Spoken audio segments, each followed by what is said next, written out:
Figured this out early on in the show. I had read this quote from Dr. King, one of my favorite quotes from him that says, "Not everybody can be famous, but everybody can be great because greatness is determined by service."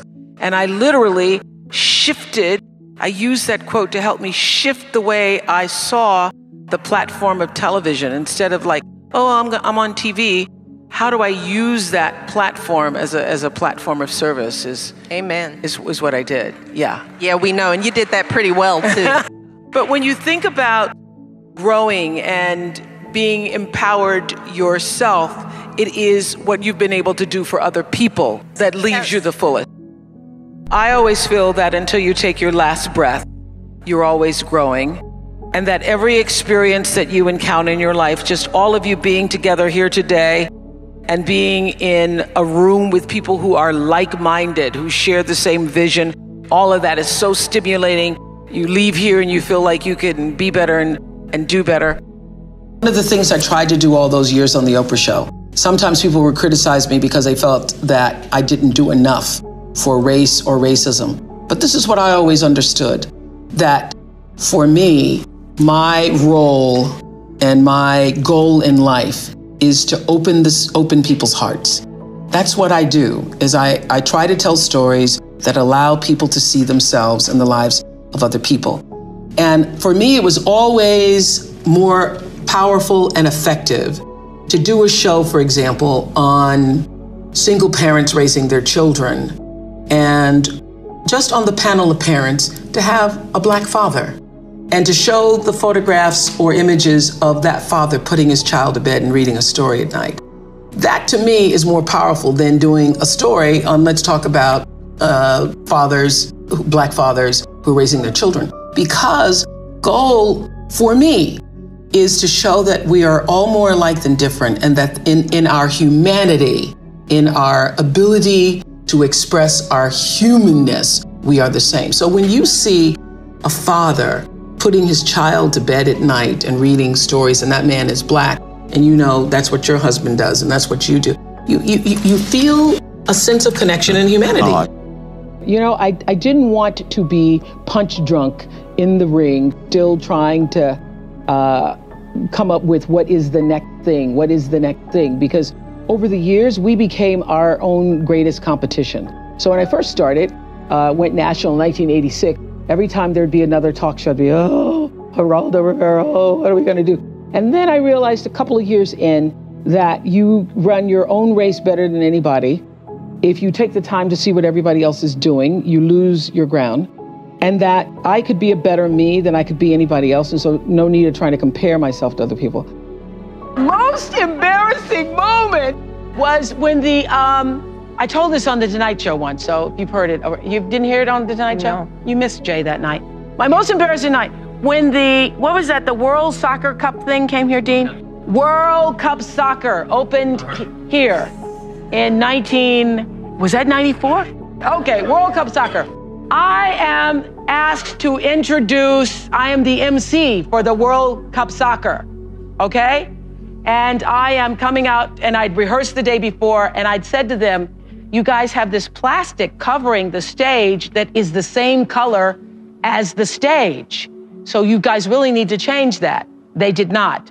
So the next day, I'm on stage and I'm introducing Diana Ross, who's coming across the other end of the field. Ladies and gentlemen, Diana Ross. And Diana starts, I'm coming out. And so she's coming across the field. I turned to walk off the stage and fell in a hole. The hole that was covered with the plastic, I went straight through the plastic. I went down in this big pit in the hole, fell, scarred up my legs, was bleeding, and couldn't get out, but I could still hear Diana in the hole. The security guy's going, get her out, get her out, get her out of the hole, get her out of the hole.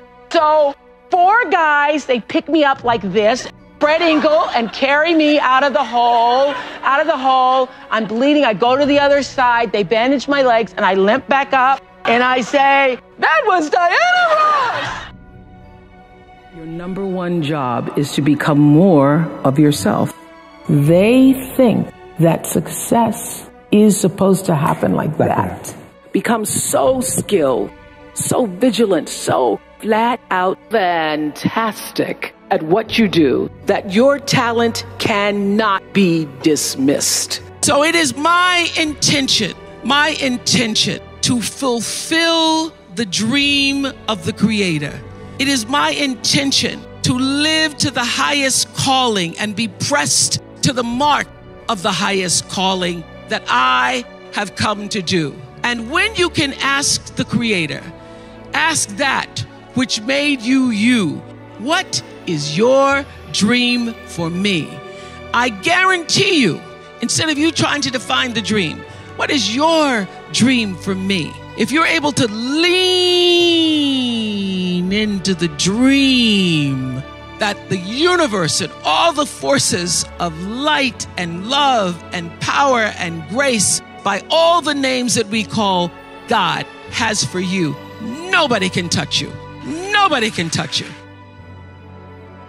Everything you try to do is already done. So when I figured that out, oh, what I'm putting out is what's coming back. Let me get real clear about what it is I'm putting out. Real clear. So I read a book about 1989 called Seed of the Soul.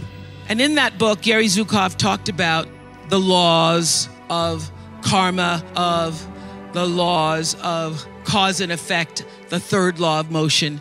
And in that book, he talked about how your intention is always one with the law. Meaning, before you even think about a thing, you have an intention for the thing.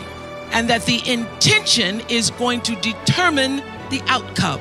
That's why the same people can go to the same church service and somebody walk down the aisle just to be seen to put some money in the church, and somebody else who just goes and just has a little bit to offer. The intention with which you give, the intention with which you serve determines the outcome. So when I figured that out, I went, whoa, I changed everything I did on my show. I called in the producers and I said, from this day forward, I will no longer be speaking to the KKK.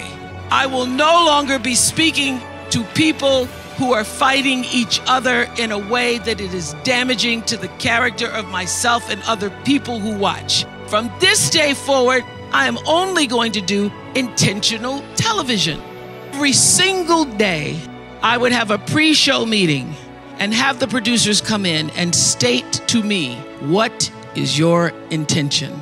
How do we want to use whoever is on this show, whatever is happening on this show, to serve the audience in a way that fulfills the mission of lifting, enlightening, encouraging, as well as entertaining. And if it doesn't do that, then I can't do it. I can't put my name on it. You're saying, I know who I am, and I'm telling you, it's the thread that runs through everything. It's the thing that allows you to stand in your own truth. And one of the things for years that Maya Angelou used to say to me is, baby, you need to know that you alone are enough. You alone are enough. I started the magazine. They said, you will not see a profit for at least the next 5 years. And we were profitable the first month, the second month, and have been since. And so I thought, oh, okay, those predictions, that is not really true. I had no idea how difficult it would be. However, I am really, there's an old spiritual that says, wouldn't take nothing from a journey. Now, I really was speaking to Stephen this morning. He was saying, it's a good thing that you went through that because you were living on the mountaintop for the past 25 years. You created this machine of the Oprah show that it just felt like walking into, okay, here we go. So no struggle, it had become easy for me to do. So to be in a position to build from scratch this network and to go through everybody thinking it was going to fail.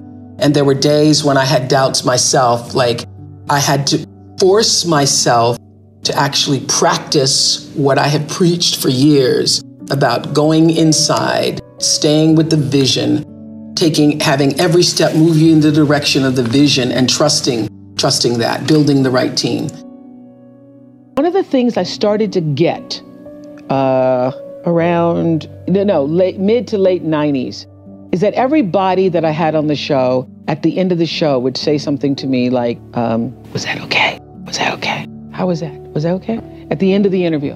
And I started to then track it. It didn't matter if it was, I had gone and done a show where I was in a prison and I was interviewing a father who was in jail for life for murdering his twin daughters. And at the end of the interview, even behind bars, he said to me, is that okay? How'd I do? And Barack Obama said it when he sat in the chair the first time. And George Bush said it. Beyonce said it at the end of she taught me how to twerk and then said, is that okay? But this is what I learned sitting in that chair for 25 years, that at the end of the day, whether you are interviewing me or I get to interview you, whatever your profession is, wherever you are in your life, in your relationships, every person that you encounter, every experience, the person wants to know, was that okay? Was that okay? And what I started to hear was that what people are really saying is, did you hear me? Did you hear me? And did what I say mean anything to you? And so I started to listen with that in mind, with that intention of validating that you're being here, you're speaking to me, you're taking the time to do this with me is important because you matter. And that's true for everybody who's watching or listening, that every argument that you ever have, every encounter, the person just wants to know, did you hear me? Did you see me? And did I say anything that mattered?